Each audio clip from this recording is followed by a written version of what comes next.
नमस्कार. महाराष्ट्रातील तमाम माता भगिनींचं लाडकी बहीण योजनेच्या नवीन व्हिडिओमध्ये स्वागत आहे.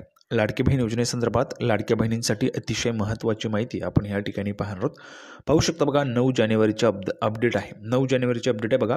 60 लाख बहिणींचे पैसे बंद होणार. बघा, 60 लाख बहिणींचे ह्या ठिकाणी पैसे जे ते बंद होणार आहेत. अपात्र यादी दिली ती पण ह्या ठिकाणी जाहीर होणार आहे. तर त्याची पण महत्त्वाची माहिती आपण पाहणार आहोत. अपात्र यादी बघा, अगोदर तुम्हाला पात्र यादीमध्ये तुमचं नाव असेल तर तुम्हाला पैसे मिळत होते. आता अपात्र यादीमध्ये जर तुमचं नाव असेल तर तुम्हाला पैसे मिळणं बंद होणार आहे. यादी बनवण्याचं पण काम सुरू आहे. त्यासोबतच 60 लाख बहिणींचे पैसे या ठिकाणी बंद होणार आहे. त्यामुळे ज्या काही महिला भगिनी ज्यांना आतापर्यंत पैसे येत होते किंवा आलेले आहेत त्या महिलांचे आता पैसे या ठिकाणी बंद होणार आहेत. का बंद होणार आहेत, कोणत्या महिलांचे बंद होतील, 60 लाख महिलांमध्ये तुमचं पण नाव आहे का, पूर्णच्या पूर्ण यादीच आपण या ठिकाणी चेक करणार आहोत. त्यामुळे ही जी काही यादी ती कशी पाहायची ते पण मी तुम्हाला सांगणार आहे. त्यामुळे सर्वांनी हा व्हिडिओ शेवटपर्यंत पहा. सर्वात अगोदर सर्व महाराष्ट्रातील तमाम माता भगिनींना माझी विनंती, सर्वांनी लगेच व्हिडिओला लाईक करा. चॅनलवर नवीन असाल तर चॅनलला पण सर्वांनी सबस्क्राईब करून घ्या. चॅनलला सबस्क्राईब करणं फ्री आहे. पटपट सर्वांनी चॅनलला सबस्क्राईब करून घ्या आणि हा व्हिडिओ तुमच्या मैत्रिणी नातेवाईक असतील त्यांना पाठवून द्या. व्हॉट्सअपला शेअर करा. महाराष्ट्रात सगळीकडे व्हायरल झाला पाहिजे अशा पद्धतीने हा व्हिडिओ तुम्हाला शेअर करायचा, ठीक आहे.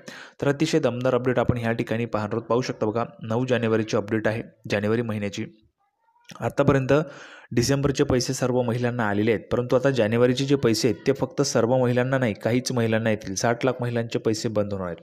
फक्त काहीच महिलांना जानेवारीचे पैसे येतील, ते पण आपण पाहणार आहोत. संपूर्ण यादी कशी पाहिजे ते पण मी तुम्हाला सांगणार आहे. तर थोडाही वेळ न घालवता लगेच आपण व्हिडिओला सुरुवात करूया आणि संपूर्ण माहिती पाहूया. तर बघा, संपूर्ण माहिती पाहण्यासाठी आपण ह्या ठिकाणी आलेलो आहोत. पाहू शकता बघा, नेहमीच संपूर्ण माहिती आपण पुराव्याच्या सहित पाहत असतो. मी पुरावा पण तुम्हाला दाखवतो. कुठली खोटी माहिती नाही, तोंडी माहिती नसते माझी, पुराव्याच्या सहित माहिती असते. बघा, लाडकी बहीण योजना यामुळे 60 लाख लाडक्या बहिणींना योजनेमधून वगळणार.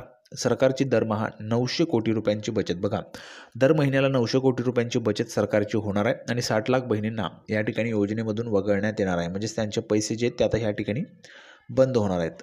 कोणकोणत्या महिला असतील, का बंद होतील ते पण आपण जाणून घेणार आहोत. लगेच सुरुवात करूया. बघा, सकाळला आलेली बातमी आहे, 9 जानेवारी म्हणजे आजचीच बातमी, 10:17 पाहू शकता बघा. राज्य सरकारच्या महिला आणि बालविकास विभागाने मुख्यमंत्री माझी लाडकी बहीण योजनेसाठी गोळा केलेल्या लाभार्थ्यांचा डेटा इतर सर्व सध्याच्या योजनांसोबत जोडण्याची प्रक्रिया सुरू केली. बघा, इतर ज्या काही योजना राबवल्या जात आहेत तर त्या योजनांसोबत तुमची जो काही डेटा आहे, जी काही माहिती तुमची गोळा केलेली आहे तर ती त्या ठिकाणी जोडण्याची प्रक्रिया सुरू आहे. जो डेटा आहे तर तो जोडण्याची या ठिकाणी प्रक्रिया सुरूच आहे. आता डेटा का जोडला जातोय तर बघा, जेणेकरून योजनांचा दुहेरी आणि चुकीचा लाभ घेणाऱ्या लाभार्थ्यांना यातून वगळण्यात येईल.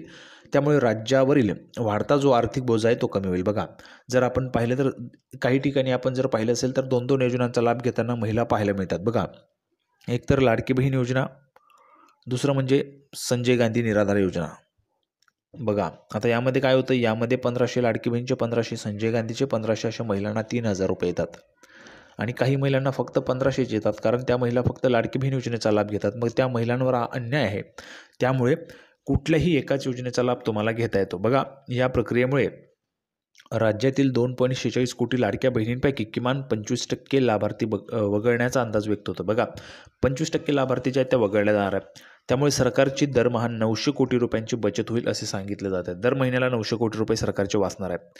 आता बघा, आयकर व्यतिरिक्त सरकार संजय गांधी निराधार योजना यासारख्या योजनांमधून लाभ घेत असलेल्या लाभार्थी महिलांना यातून वगळण्यात येणार आहे. बघा, मी तुम्हाला अगोदर पण सांगितलं होतं, ज्यावेळेस तुम्हाला बघा डिसेंबरचे पैसे आले होते त्यावेळेस पण मी तुम्हाला सांगितलं होतं, जर तुम्ही संजय गांधी योजनेचा लाभ घेत असाल तर तुमचा आता या ठिकाणी लाडकी बहीण योजनेचा लाभ बंद होईल किंवा संजय गांधी योजनेचा लाभ बंद होईल, ठीक आहे. त्याच पद्धतीने पुढे बघा, नमो शेतकरी सन्मान योजना आहे. शेतकऱ्यांना शेती उपकरणे खरेदी करण्यासाठी रोख लाभ मिळणाऱ्या इतर ज्या काही सरकारी योजना आहेत त्या देखील लाडकी बहीणच्या यादीशी जोडल्या जातील, म्हणजे जेणेकरून कोणत्याही एकाच योजनेचा लाभ मिळेल. बघा, 23 नोव्हेंबर रोजी महाराष्ट्र विधानसभा निवडणुकीत महायुतीला लाडकी बहीण योजनेच्या जोरावर मिळालेल्या प्रचंड विजयानंतर सरकार योजनेच्या बारीक-सारीक बाबींवर पुन्हा चर्चा करण्याचा त्या ठिकाणी विचार करत असल्याच्या बातम्या समोर आल्या होत्या.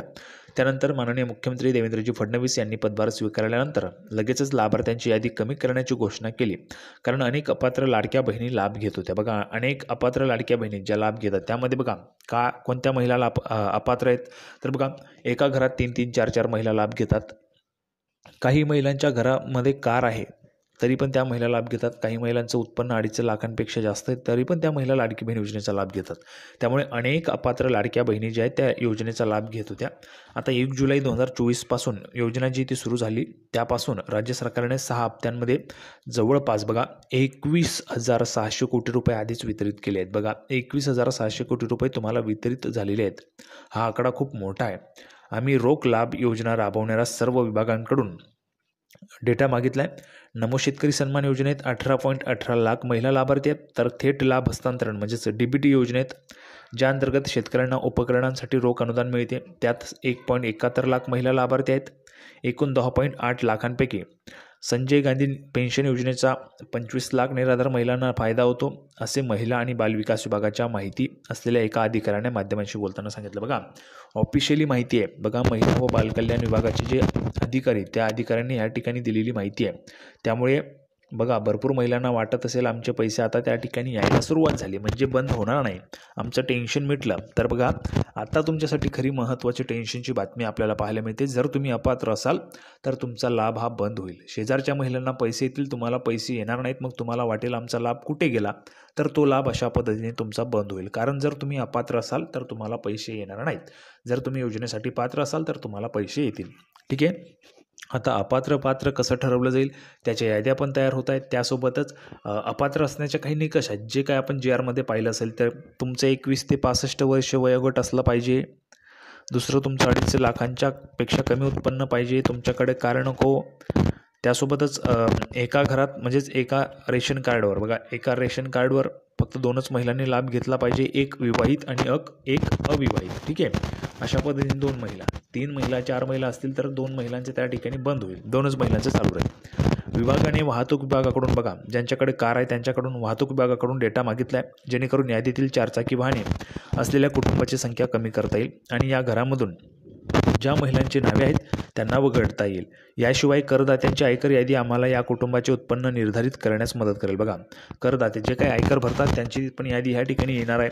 योजनेच्या सर्व लाभार्थी खात्यांची KYC आम्हाला कुटुंबाच्या आर्थिक स्थितीशी संबंधित तपशील मिळवण्यात मदत करेल. हे एका महिन्यात पूर्ण होईल असे महिला आणि बालविकास विभागाच्या अधिकाऱ्यांनी सांगितले. बघा एका महिन्यात या ठिकाणी पूर्णच्या पूर्ण तपासणी जी ती त्या ठिकाणी पूर्ण होईल आणि त्यानंतर अपात्र याद्या पण येतील. अधिकाऱ्यांनी सांगितले की यादींची छाननी करण्याची प्रक्रिया गेल्या 28 जून आणि 3 जुलै रोजी विभागाने जारी केलेल्या सरकारी ठरावानुसार करण्यात आलेली होती, जिथे आम्ही स्पष्टपणे सांगितले होते की इतर योजनांचा रोख लाभ घेणाऱ्या लाभार्थी महिलांना 1500 रुपयांपैकी संयुक्त मासिक वेतन मिळेल. म्हणजेच उदाहरण देत अधिकारी म्हणाले, नमो सन्मान लाभार्थींना आधीच 1000 रुपये मिळतात. बघा दर महिन्याला 1000 रुपये मिळतात. त्यांना लाडकी बहीण योजनेत फक्त 500 रुपये मिळतील. म्हणजे जर तुम्हाला कोणत्याही योजनेतून 1000 रुपये मिळत असतील तर तुम्हाला फक्त लाडकी बहीण योजनेमधून 500 रुपये मिळतील. म्हणजेच तुम्हाला असे 1500चा लाभ त्या ठिकाणी पूर्ण होणार. ठीक आहे. आता बघा वित्त विभागातील एका अधिकाऱ्याने सांगितले की बारकाईने तपासणी आणि छाननी केल्यानंतर यादीतील संख्या सुमारे 1.90 कोटी इतकी कमी होईल. ज्या लाभार्थी महिला अपात्र ठरल्या आहेत त्यांच्याकडून आधीच दिलेली जास्तीची रक्कम वसूल करण्याचा विचार सरकार करत आहे. बघा आधीच दिलेली रक्कम आहे ती पण वसूल करण्याचा विचार सरकार करत आहे. म्हणजेच तुमचे जे पैसे ते पण त्या ठिकाणी वसूल होऊ शकतात. आम्ही सबमिशन दरम्यान लाभार्थ्यांकडून हमी घेतली की त्यांना 2 योजनांचा लाभ मिळणार नाही. जर त्यांनी स्वतःहून परतफेड केली नाही तर हमीपत्रात नमूद केल्याप्रमाणे कारवाई सुरू केली जाईल. बघा कारवाई पण ह्या ठिकाणी होणार आहे असे वित्त विभागातील अधिकाऱ्यांनी सांगितले. त्यामुळे जर लाडक्या बहिणी बघा तुम्ही 2 योजनांचा लाभ घेतात का, 3 योजनांचा लाभ घेतात का, फक्त लाडकी बहीण योजनेचा लाभ घेतात, ते तुम्हाला कमेंट बॉक्समध्ये सांगायचं. बघा तुमच्यावर आता ह्या ठिकाणी कारवाई पण होणार असल्याचं वित्त विभागातील अधिकाऱ्यांनी सांगितलेलं आहे. पुढे बघा लाभार्थ्यांच्या सध्याच्या संख्येनुसार राज्याच्या तिजोरीवर वर्षाला 42,000 कोटी रुपयांचा बोजा पडत आहे. महायुतीने त्यांच्या निवडणूक जाहीरनाम्यात सत्तेत आल्यानंतर लाडक्या बहिणींचा निधी दरमहा 2100 रुपये करण्याची घोषणा केलेली होती. फडणवीस सरकारने आता 1 एप्रिल 2025 पासून सुरू होणाऱ्या नवीन आर्थिक वर्षापासून ही वाढ लागू करण्याची घोषणा केली. या वाढीमुळे यादीत छाटणी न केल्यास राज्याला सुमारे 60,000 कोटी रुपये खर्च करावे लागतील. त्यामुळे यादीची जी काही संख्या आहे ती त्या ठिकाणी कमी होणार आहे. यादीत त्या ठिकाणी छाटणी होणार आहे. तर अशा पद्धतीची दमदार अपडेट होती. सर्वांना व्हिडिओ आवडला असेल तर व्हिडिओ लाईक करा, जास्तीत जास्त महिलांपर्यंत शेअर करा. लाडकी बहीण योजनेची नवीन अपडेट घेऊन पुढच्या व्हिडिओमध्ये पुन्हा एकदा भेटूया. तोपर्यंत धन्यवाद.